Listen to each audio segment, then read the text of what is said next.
अगर आप स्टूडेंट हैं, ऑफिस जाते हैं, समय कम रहता है, घर में अचानक से मेहमान आ जाए तो ये दाल का प्रीमिक्स बना कर रख लीजिए। बस 5-7 मिनट में हेल्दी और स्वादिष्ट दाल तैयार हो जाएगी। और इस रेसिपी के साथ हम सुनेंगे एक बहुत ही इंटरेस्टिंग कहानी।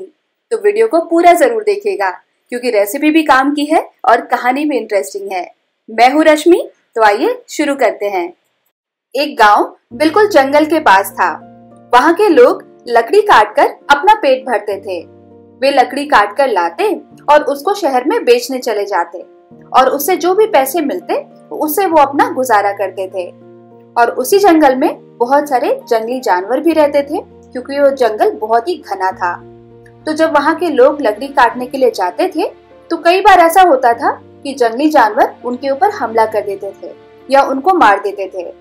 तो इन सब से बचने के लिए उन्होंने सोचा कि हमें पेड़ पे चढ़ना सीखना चाहिए, तो इस तरीके से हम उनसे बच तो सकते हैं। तो उन्होंने क्या किया कि वो रोज पेड़ पे चढ़ने की प्रैक्टिस करने लगे। कभी चढ़ने में सफल हो जाते तो कभी गिर जाते। और उसी गांव में एक बाबा रहते थे जिनको पेड़ पे चढ़ना बहुत अच्छे से आता था। वो इस काम में माहिर थे। सभी उनके पास गए और उनको सिखाने के लिए मनाने लगे। बाबा जी मान गए। अब बाबा उनको रोज रोज पेड़ पर चढ़ना सिखाते। फिर एक दिन ऐसा आया जब गांव के सभी लोग पेड़ पे चढ़ना सीख गए। आखिर में उनके परीक्षा का दिन आया। फिर एक दिन बाबा ने बोला कि चलो आज मैं तुम सबकी परीक्षा लेता हूँ कि तुम लोगों ने कितना सीखा है। सभी परीक्षा देने के लिए मान गए। अब पहला इंसान आया और पेड़ पर जल्दी जल्दी चढ़ने लगा। वो आधा नीचे आया था, तभी बाबा बोले कि बेटा संभल कर नीचे आना। इसी तरह दूसरा इंसान आया, वो भी जल्दी जल्दी ऊपर चढ़ा और जब बिल्कुल नीचे आ ही गया तो गुरुजी बोले कि बेटा संभल कर।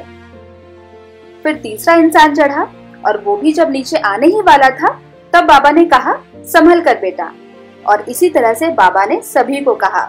सभी एकदम हैरान थे कि जब हम ऊपर जा रहे होते हैं तब बाबा को यह बात बोलनी चाहिए थी क्योंकि उस समय हमें संभल कर चढ़ना होता है, परंतु जब हम नीचे आने ही वाले होते हैं और वो भी उतरने ही वाले होते हैं तब बाबा ये बात क्यों बोलते हैं। सभी आपस में बातें करते रहे लेकिन किसी के पास भी ये पूछने की हिम्मत नहीं थी। तभी एक युवक ने हिम्मत करके बाबा से पूछा कि बाबा आपकी एक बात समझ नहीं आई हमारे। तो बाबा ने पूछा क्या बेटा।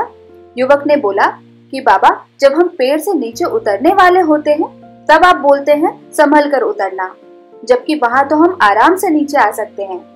बाबा ने उनकी बात को बहुत ध्यान से सुना और फिर कहा बेटा इसका कारण यह है कि जब हम ऊपर जा रहे होते हैं तो खुद ही सावधान होते हैं कि हमसे कोई गलती ना हो जाए, परंतु गलती कब होती है जब हम अपनी मंजिल के बहुत पास पहुंच जाते हैं।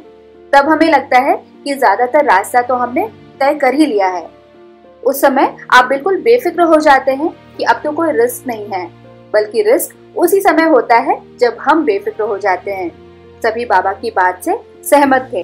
दोस्तों, इस कहानी से हमें यह सीखने को मिलता है कि गलती तभी होती है जब हम अपनी मंजिल के बिल्कुल पास पहुंच रहे होते हैं, क्योंकि उस समय हमें लगता है कि हम तो बहुत आराम से ये रास्ता तय कर सकते हैं, लेकिन तब हम अपने लक्ष्य से ध्यान हटा लेते हैं, जिसका परिणाम हमें बाद में परेशान करता है।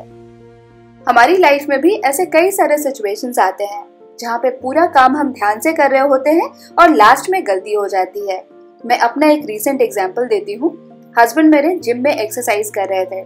पूरा एक्सरसाइज उन्होंने ध्यान से किया, अलर्ट होके किया और लास्ट में सिर्फ डंबल रखने जा रहे थे और उसी समय डंबल और रैक के बीच में उंगली आ गई।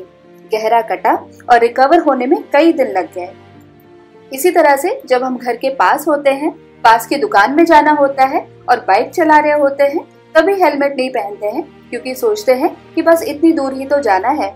बच्चे जो एग्जाम में पेपर लिख रहे होते हैं, वो अगर लास्ट का रिवीजन का जो टाइम है उसको अच्छे से यूज करें तो कई सारी मिस्टेक्स को अवॉइड कर सकते हैं। तो कहानी से अगर आप रिलेट कर पाए हो और आपको लगा हो कि ऐसे सिचुएशंस आपके साथ भी होते हैं तो कमेंट करके जरूर बताइएगा और कहानी कैसी लगी ये भी बताइएगा। वीडियो का फॉर्मेट मैंने थोड़ा सा चेंज किया है, तो नया फॉर्मेट अगर आपको अच्छा लगा है तो प्लीज वीडियो को लाइक करें। और जो दाल की रेसिपी है, इंस्टेंट दाल की, वो आपने देखा कि मैंने कैसे बनाया है और उसको यूज कैसे किया है, और इसका जो डिटेल प्रोसेस है वो मैंने स्क्रीन पे लिख दिया है, तो वो आपको यहाँ पे दिख रहा होगा। और इसकी जो इंग्रेडिएंट्स की पूरी लिस्ट है वो मैंने नीचे डिस्क्रिप्शन में डाली है। तो अगर आपको कोई भी कंफ्यूजन हो कि कौन सी चीज कितनी डाली है तो उसको नीचे डिस्क्रिप्शन में जाके चेक कर सकते हैं, और उसके बाद भी अगर कोई डाउट है तो मुझसे उसको कमेंट सेक्शन में पूछ सकते हैं। तो रेसिपी को ट्राई जरूर करें और कैसी बनी ये मुझे कमेंट करके बताएं।